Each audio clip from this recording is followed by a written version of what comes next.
நான் கல்லூரியில் படித்து கொண்டிருக்கும் போது என் தோழிகள் சில பேருக்கு திருமணம் நடந்தது. அவர்கள் திருமணம் முடிந்தவுடன் மாமியார் வீட்டிற்கு செல்ல வேண்டும், அங்கு நாம் நினைப்பது போல் இருக்க முடியாது என அவ்வப்போது கூறுவார்கள். என் சுட்டித்தனத்தை நிறுத்திவிடு என பல முறை கூறுவார்கள். அதை நான் காதில் கூட வாங்கியது கிடையாது. எல்லாம் என் அப்பா பார்த்து கொள்வார் என மனதில் நினைத்து அடுத்தடுத்த வேலையை பார்க்க ஆரம்பித்தேன். சில நாட்களுக்குள் கல்லூரியும் முடிந்து வேலைக்கு செல்ல வேண்டும் என்று கூறினேன். என் அண்ணன் ஒப்புக்கொள்ள முடியாது என மறுத்துவிட்டார். சரி, மேற்கொண்டு படிக்க வேண்டும் என்று கேட்டேன். வீட்டிலிருந்து படித்து கொள்ளுமாறு என் அப்பா கூறினார். இவர்கள் கூறுவது எல்லாம் நல்லதுக்குத்தான் என்று நானும் ஒப்புக்கொண்டேன். மாதங்கள் சில சென்றன. நானும் என் வீட்டில் மகிழ்ச்சியாக ஒவ்வொரு நாளின் பொழுதையும் டிவி பார்ப்பது, தங்கையுடன் செல்ல சண்டை போடுவது என நாட்கள் மிகவும் மகிழ்ச்சியாக சென்றது. திடீரென்று மாப்பிள்ளை பார்க்க ஆரம்பிக்கலாம் என பேச்சை தொடர்ந்தார் என் அம்மா. என் ஒட்டுமொத்த கோபமும் அம்மாவின் மீது திரும்பியது. இருப்பினும் என்ன செய்ய, இதுதான் இயற்கையின் நியதி, அதை ஏற்றுக்கொள்ளத்தான் வேண்டும் என்று மனதை பக்குவம் செய்தேன். அவர்கள் நினைத்தது போலவே மாப்பிள்ளையும் பார்க்க ஆரம்பித்தனர். ஒரு துணி எடுக்கும் போதே எனக்கு எது எடுத்தால் சரியாக இருக்கும் என என்னை விட தேடி தேடி பார்க்கும் என் தங்கை என் வாழ்க்கை துணையாக வருபவரை அவ்வளவு எளிதாக தேர்ந்தெடுத்து விடுவாளா என்ன? மேலும் தன்னை போல தன் மகளை பார்த்து கொள்ளும் மாமியாரை தேடி அம்மா, தன்னை போல பொறுப்புள்ள ஒரு வரனை பார்க்க துடிக்கும் அண்ணன், வசதியில் தங்களுக்கு சமமாகவும் தன் இடத்தை நிரப்பும் வகையில் மாமனார் மற்றும் பண்பாடுள்ள குடும்பமாக பார்க்க நினைக்கும் அப்பா. இவ்வளவும் அவ்வளவு எளிதாக கிடைத்து விடாது என நினைத்திருந்தேன். ஆனால் அப்படி நடக்கவில்லை. இவர்கள் நினைத்தது போலவே கிடைத்தது. இவர்கள் இவ்வளவு எதிர்பார்ப்புகளுடன் தேடியவர் நான் நினைத்ததை விட எனக்கு பொருத்தமானதாக அமைந்தார். அவரை பார்த்த நொடியில் என் மனம் சொல்லியது, நீ தேடிய ராமன் இவர்தான் என்று. அப்பொழுது என் தங்கை அருகில் வந்து, எப்படி என்னோட செலக்ஷன் என கேட்டு கிண்டல் செய்தாள். அவர் என்னுடன் பேச வேண்டும் என்று என் அண்ணனிடம் கூற, என் அண்ணனும் அனுமதி அளிக்க எனக்கு பிடித்தமான அவரது ராயல் என்ஃபீல்டில் அழைத்து சென்றார். எங்கள் இருவரின் மனமும் ஒத்துப்போக திருமண வேலையை ஆரம்பித்தனர். நான் என் தோழிகளுடன் ஃபோனில் பேசும்போது என் அப்பா காது வலிக்கும், சீக்கிரம் பேசி முடி என கூறுவார். ஆனால் நான் இப்போது அவரிடம் பேசும்போது ஏதும் சொல்லாமல் செல்கிறார். அவ்வாறு அப்பா செய்தது எனக்கு மிகவும் ஆச்சரியமாக இருந்தது. நான் சமையல் இல்லை, ஒரு டீ போட சமையலறைக்கு சென்றால் கூட அதையெல்லாம் அம்மா பார்த்துக்குவா, நீ இங்கே வந்து உட்காரு என கூறிய அப்பா, இப்போது உன் கையால் ஒரு காஃபி போடுமா என்று கெஞ்சும் குரலில் கேட்கிறார். அப்போது புரிந்தது, இன்னும் சில நாட்களில் நான் செல்லப் போகிறேன் என்று. மேலும் என் எண்ணங்கள் என் சிறு வயதில் பயணம் செய்ய ஆரம்பித்தது. தினமும் என் அப்பாவின் பின் அமர்ந்து சைக்கிளில் பள்ளிக்கு செல்வது, அவர் சைக்கிள் ஓட்டியவாறு எனக்கும் என் தங்கைக்கும் கதை சொல்வது எல்லாம் நினைவுக்கு வந்தது. கண்களில் கண்ணீர் துளிகள் எட்டி பார்த்தது. அப்போது புரிந்தது, என் தோழிகள் சொல்லி வராத உணர்வை இப்போது எனக்கு தானாகவே வந்தது. எப்பொழுதும் என்னுடன் வாக்குவாதம் செய்யும் அம்மா இப்பொழுது நான் எது சொன்னாலும் ஒப்புக்கொள்ள ஆரம்பிக்கிறார். எனக்கு சமையல் நுணுக்கங்களை கற்றுத்தர ஆரம்பிக்கிறார். நாங்கள் அவ்வப்போது எங்கள் அம்மாவை கிண்டல் செய்வோம்.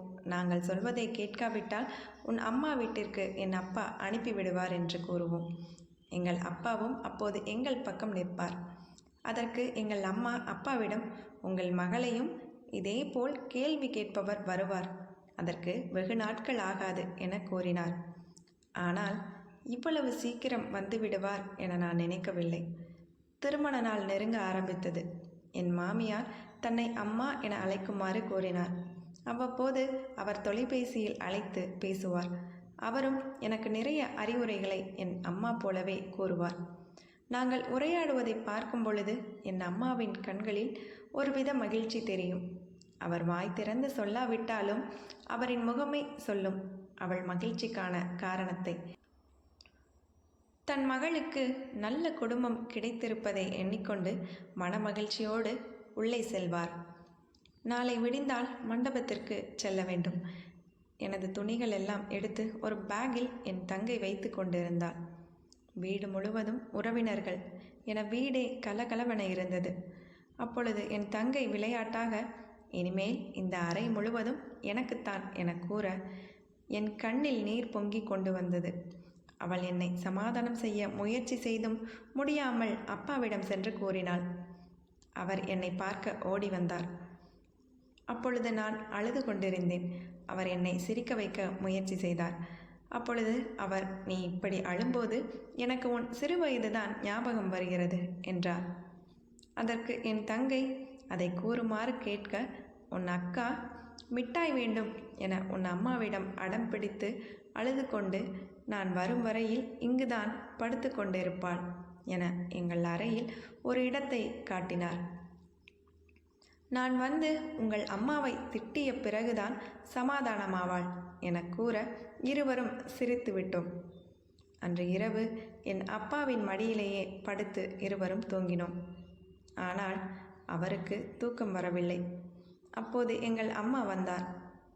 என் அப்பாவிடம், இதுதான் இவள் நம் மகளாக உறங்கும் கடைசி இரவு. இனி இவள் நம் வீட்டிற்கு வரும்போது வேறு ஒருவருக்கு மனைவியாகவும் மருமகளாகவும் மட்டுமே வருவாள் என இருவரும் பேசிக்கொண்டனர். இருவரது கண்களும் கலங்கி நின்றனர்.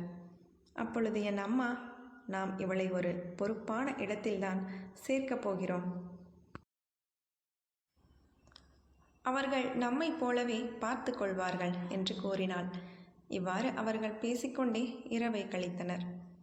அடுத்த நாள் காலையில் மண்டபத்திற்கு செல்ல அனைவரும் தயாராகினர். நானும் ரெடியாகி வெளியே வர என் தந்தையின் கண்களில் நீர் வர அதை கட்டுப்படுத்த முடியாமல் அவர் தடுமாற்றம் அடைந்தார். நான் ஓடி சென்று என் தந்தையை அணைத்து கொண்டேன். என் அண்ணனும் தங்கையும் என்னவோ போல நின்றிருக்க எனக்கு இங்கு நடப்பதெல்லாம் கனவாக இருக்கக்கூடாதா? இன்னும் சிறிது காலம் இங்கே இவர்களுடன் இருக்க முடியாதா என்ற மன ஏக்கத்துடன் என் அண்ணனை பார்க்க எந்த நிலையிலும் கண்கலங்காத அண்ணன் கண் கலங்கினான். அவன் கண்களிலும் நீர் வழிந்தது. ஓடி வந்து என் அம்மா என்னை அணைத்து கொண்டார். என் தங்கை நிலைமையை சமாளிக்க முயன்று, சமையல் குறிப்புகள் வேணும்னா இப்பவே கேட்டு வாங்கிக்கோ என கூற, என் அண்ணன், அதையெல்லாம் அவ யூடியூபில் பார்த்து அவ செஞ்சிருவா என கூற அனைவரும் சிரித்து விட்டனர். பின்பு நேரமாயிற்று, புறப்படலாம் என்று ஒரு முதியவர் குரல் கேட்க அனைவரும் மனதை திடம் செய்து கொண்டு காரில் ஏறினோம். ஒரு காரில் நான், என் தங்கை, என் அண்ணன் மட்டுமே சென்றோம். என் தங்கை இறுதியாக உன் மடியில் படுத்துக்கொள்கிறேன் என்று கூறிக்கொண்டு, எனக்கு எல்லாம் நீதான், உன்னிடம் மட்டுமே நான் வெளிப்படையாக பேசுவேன், இனி யாரிடம் நான் பேசுவேன் என கூறிக்கொண்டு என் மடியில் படுத்து அழ ஆரம்பித்தாள். எனக்கு அழுகை வந்தது. நான் அழுவது என்றும் அவளுக்கு சிறிதும் பிடிக்காது. சற்று நேரத்தில் அவளே சமாதானமாக எழுந்தாள். அப்போது காரை இயக்கிக் கொண்டிருந்த என் அண்ணன், அங்கு உனக்கு எந்த பயமும் வேண்டாம். நீ தவறு செய்தால் கூட உன்னுடைய தவறை மன்னித்து ஏற்றுக்கொள்வார்கள். உன் மாமியார், மாமனார் மற்றும் உன் கணவர் எல்லாம் உன் குணத்திற்கு ஏற்றபடி கிடைத்துள்ளனர். நீ அங்கு செய்வது எல்லாம் ஒன்று மட்டும்தான். உங்கள் பொண்ணு மருமகளாக கிடைத்தது நாங்கள் செய்த பாக்கியம் என்று அவர்கள் எங்களிடம் சொல்லும் அளவுக்கு நடந்து கொள்ள வேண்டும் என்று கூறினான். நானும் நிச்சயமாக நடந்து கொள்வேன் என்று கூறினேன். பிரச்சனை ஏதும் வராது, ஒருவேளை வந்தால் நீ என்னை கூப்பிடு என்றும் கூறினார். நானும் சரி என தலையசைக்க, அவனுக்கும் என் தங்கை திருமண மண்டபத்திற்கு செல்கிறாள், அதற்குள் இவ்வளவு பெரியவளாக வளர்ந்து விட்டாளே, இது கனவா நினைவா என்று தன்னை கிள்ளிக் கொண்டான். சிறிது நேரத்தில் மண்டபம் வந்தது. என் மாமியார் என்னை பார்த்ததும் கட்டி அணைத்து கொண்டார். வரவேற்பில் என் கணவர் நிற்க என் தங்கை அவரை வம்பிழுக்கச் சென்றாள். இரவு வரவேற்பு இருந்தது. நானும் அவரும் மணமக்களாக மேடை ஏறினோம். எங்கள் இருவரையும் பார்த்து எங்கள் குடும்பத்தினர் மகிழ்ச்சிக்கு அளவே இல்லை. என் அப்பாவின் நீண்ட நாள் கனவு நிறைவேறிய பூரிப்பு அவர் முகத்தில் தெரிந்தது. எங்கள் இருவரது நண்பர்களும் வந்திருந்தனர். அவர்களை ஒருவருக்கொருவர் அறிமுகம் செய்து வைத்தோம். வரவேற்பு இனிதாக நடந்து முடிந்தது. காலையில் 5 மணிக்கு மணமகள் அறையில் நான் தயாராகி அமர்ந்திருந்தேன், ஒருவித பதட்டத்துடன். ஐயர் மணமகளை அழைத்து வாருங்கள் என்று கூறினார். அதை கேட்டதும் எனக்கு பயம் மேலும் அதிகமானது. என் தங்கை மணமேடைக்கு அழைத்துச் செல்ல வந்தாள். அப்போது அவள் என்னிடம், உன்னை மணமேடைக்கு அழைத்துச் செல்லும் முன்பு இறுதியாக எனக்கு மட்டுமே சொந்தமான என் அக்காவாக உன்னை ஒரு முறை அணைத்து கொள்கிறேன் என்று கூறி என்னை இறுக்கமாக அணைத்து கொண்டார். கண்களில் நீருடன் என்னை மணமேடைக்கு அழைத்துச் சென்றார். பிறகு நான் என்னவனின் அருகில் கண்ணீருடன் அமர்ந்தேன்.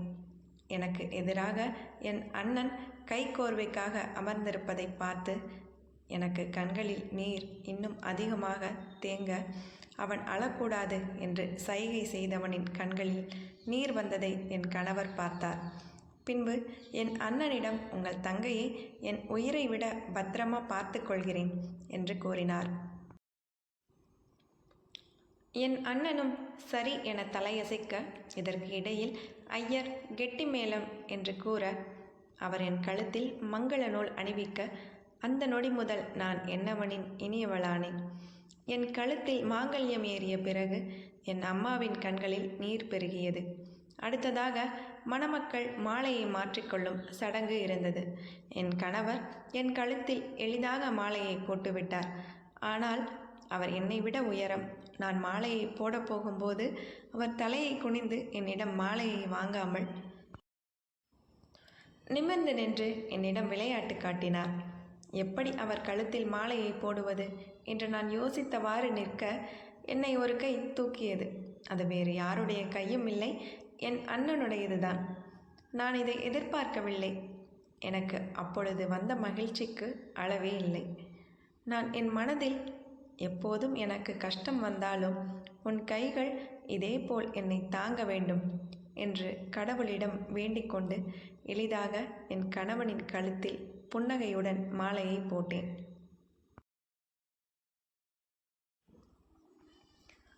நாங்கள் இருவரும் பெரியோர்கள் கால்களில் விழுந்து ஆசீர்வாதம் வாங்கினோம். திருமணம் முடிந்து நாங்கள் என்னுடைய வீட்டிற்கு சென்றோம். மாலையில் எங்களை கூட்டிக் கொண்டு செல்ல வருவதாக மாமியார் கூறிவிட்டு அவர் கிளம்பி சென்றார். என் திருமணத்தில் அதிக மகிழ்ச்சி அடைந்ததும் வருத்தம் அடைந்ததும் என் அப்பா மட்டுமே. கல்லூரியில் சுற்றுலா செல்ல கேட்டால், 2 நாள் உங்களை எப்படி விட்டு இருப்பது என மறுத்து விடுவார். அப்படியே அடம்பிடித்து என் அண்ணன் சிபாரிசில் சென்றாலும் 1 மணி நேரத்தில் 2 முறையாவது ஃபோன் செய்து விடுவார். இனிமேல் எப்படி சமாளிக்கப் போகிறார் என என் மனதில் எண்ணம் ஓடியது. மாலை நேரம் நெருங்கியதும் என் மாமியார் அவர்கள் உறவினர்களுடன் என்னை அழைத்துச் செல்ல வந்துவிட்டார்கள். என் அண்ணனும் நானும் பிரியாவிடை கொடுத்து முன்னேறி செல்ல, என் தங்கையின் முன்பு மொத்த தைரியமும் செயலற்று போக, என் அண்ணனும் தங்கையும் என்னை கட்டி அணைத்து கொண்டார்கள். என் அப்பா நான் செல்வதை பார்க்க முடியாமல் சென்று அவர் அறையில் அமர்ந்திருந்தார். நான் அவரை அழைக்கச் சென்று, நான் சென்று வருகிறேன், வந்து வழியனுப்பி வைக்குமாறு கூறினேன். அவரும் தன் மனதை திடம் செய்து என்னை காரில் ஏற்றிவிட்டு, என் மகளை பார்த்து கொள்ளுங்கள் என கூறிக்கொண்டு கண் கலங்கி கையெடுத்து நின்றார். இதை பார்த்த அனைவரின் கண்களும் கலங்கி நிற்க, அவரை சமாளிக்கும் பொருட்டு என் கணவரிடம் என் அண்ணன், என் தங்கையின் கண்களில் தண்ணி வந்துச்சு, அவ்வளவுதான் என மிரட்ட, என் கணவர் சிரித்தவாறு காரிலிருந்து இறங்கி, இனி அவள் என் பொறுப்பு என்று உறுதி கொடுத்து காரில் ஏறினார். கார் புறப்பட்டது. எனக்கு அவர் ஆறுதல் கூறினார். என் தங்கை அப்பாவிற்கு ஆறுதல் கூறி உள்ளே அழைத்துச் சென்றாள். அவ்வளவு நேரம் மனதை திடம் செய்து வைத்திருந்த என் அம்மா நான் சென்றதும் என் மாமியாரிடம் என் மகள் செய்யும் தவறை பெரிதுபடுத்தாமல் மன்னிக்குமாறு கேட்டுக்கொண்டு கண்ணில் நீர் ததும்ப, அவர்களின் பேச்சில் குறுக்கிட்ட என் மாமனார், அவள் இனி எங்கள் மகள், உங்களைப் போல இல்லை என்றாலும் உங்களின் நினைவு வராமல் பார்த்து கொள்கிறோம். என்று கூறிக்கொண்டு என் மாமியாரை பார்க்க அவரும் அதற்கு சம்மதம் என்று தலையசைத்து பின் அவர்கள் காரில் ஏறி அங்கிருந்து கிளம்பினர். என் அண்ணன் திருமண மண்டபத்தில் கணக்குகளை முடிக்கச் சென்றான். என் அப்பாவிற்கு இன்னும் நம்ப முடியவில்லை எனக்கு திருமணம் முடித்து விட்டது என்று. அவர் உள்ளே நான் எப்போதும் விளையாடி கொண்டிருக்கும் பொம்மையின் அருகில் சென்று நின்றார். அப்போது அவருக்கு ஒரு கடிதம் கிடைத்தது. ஆம், அது நான் எழுதிய கடிதம்தான், என் அப்பாவுக்காக. என்னை எப்போதும் இம்சை செய்யும் என் மீசைக்கார அப்பாவுக்கு. எனக்கு தெரியும், இப்போது நீங்கள் சொல்ல முடியாத அளவுக்கு வருத்தத்தில் இருப்பீர்கள் என்று. என்ன செய்வது அப்பா? நானும் அண்ணனைப் போல ஆண்மகனாக பிறந்திருந்தால் உங்களுடனே இருந்திருப்பேன். என்ன செய்வது? பெண்ணாக பிறந்து விட்டேன். நான் தினமும் உங்களுடன் போடும் செல்ல சண்டையை ரொம்பவே மிஸ் பண்ணுவேன். அம்மா இப்படி விளையாடாதீங்க, அப்புறம் கஷ்டப்படணும்னு சொன்னது இப்பொழுது தான் எனக்கு புரியுது. கவலைப்படாதீங்க அப்பா, நான் தினமும் ஃபோன் செய்து சண்டை போடுவேன். அப்பா, எனக்கு கால் வலிக்கிறது என்று கூறினால் யார் இருக்கிறார்கள் என்று கூட பார்க்காமல் என் கால்களை மடியில் வைத்து அமுக்கி விடுவீர்கள். இனி நீங்கள் இவளுக்கு திருமணம் முடிந்து விட்டது, காலமுக்கும் வேலை இல்லை என நினைத்து விடாதீர்கள். என் புகுந்த வீட்டில் கால்வலி எடுத்தாலும் நான் உங்களை தான் வர சொல்லுவேன். ஞாபகம் வைத்து கொள்ளுங்கள். தினமும் உங்களுக்கு மாத்திரைகளை நான் தான் தருவேன். ஆனால் இனி அது முடியாது இல்லப்பா? சரி, பரவாயில்லை, ஃபீல் பண்ணாதீங்க. தங்கச்சிக்கிட்ட சொல்லியிருக்கேன், இனி என் இடத்துல இருந்து அவள் உங்களை பார்த்து கொள்வாள். அப்பா, உங்களுக்கே தெரியும், என் தோழிகள் சிலர் அவர்கள் திருமணத்தை அவர்களே முடிவு செய்தனர். ஆனால் நான் என் திருமண முடிவை தங்கள் கையில் ஒப்படைத்தேன். நீங்கள் இதுவரை என் வாழ்க்கையில் எடுத்த முடிவு ஏதும் தவறாக போனதில்லை. இவர் நீங்கள் தேர்வு செய்த மாப்பிள்ளை நிச்சயம் என்னை சந்தோஷமாக வைத்து கொள்வார் என்ற நம்பிக்கை எனக்கு உள்ளதப்பா. உங்களுக்கு ஞாபகம் இருக்கா, நம்ம சொந்தக்காரர்களில் சிலர் பொண்ணுக்கு இவ்வளவு செல்லம் தராத, கடைசியில் தலை குனிய வச்சிருவாங்க என கூறிய போது, விடுமா, அவங்க கிடக்கிறாங்க, என் பக்கம் நின்றீர்கள். இப்போது அவர்கள் முன் தலை நிமிர்ந்து சொல்லுங்கள் அப்பா, என் வளர்ப்பு தவறாக போகவில்லை என்று. அப்புறம் அம்மா தங்கை இருவரும் நீங்கள் வருத்தமாக இருப்பது பார்த்தால் மனம் வருந்துவார்கள். இனி அவர்கள் அழாமல் பார்த்து கொள்வது உங்கள் பொறுப்பு.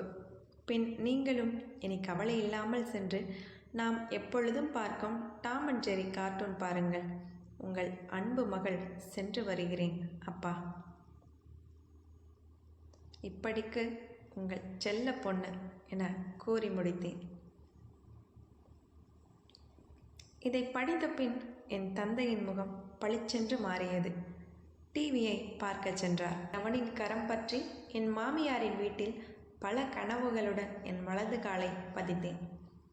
ஒவ்வொரு ஆண்மகனும் பெண்ணின் உணர்வுகளை அவன் அம்மாவிடமோ மனைவியிடமோ புரிந்து கொள்வதில்லை. ஒவ்வொரு ஆணும் தன் மகளிடம் மட்டுமே முழுவதுமாக புரிந்து கொள்கிறான். ஒவ்வொரு பெண்ணுக்கும் தன் அம்மாவின் மேல் உள்ள பாசத்தை விட அப்பாவின் மீதுதான் அதிகம் இருக்கும்.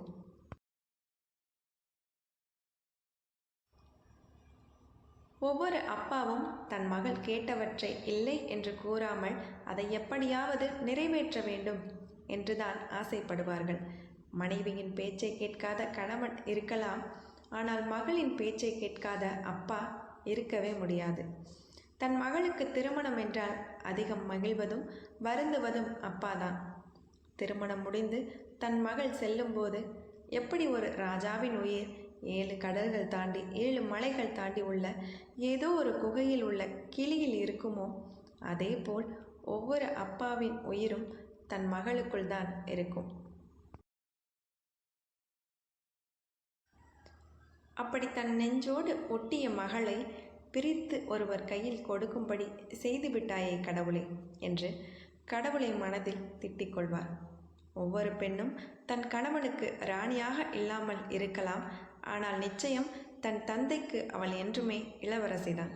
மகள்களை பெற்ற ஒவ்வொரு அப்பாக்களும் இதை கடந்து வந்தே ஆக வேண்டும். இதுவே இயற்கையின் நியதி.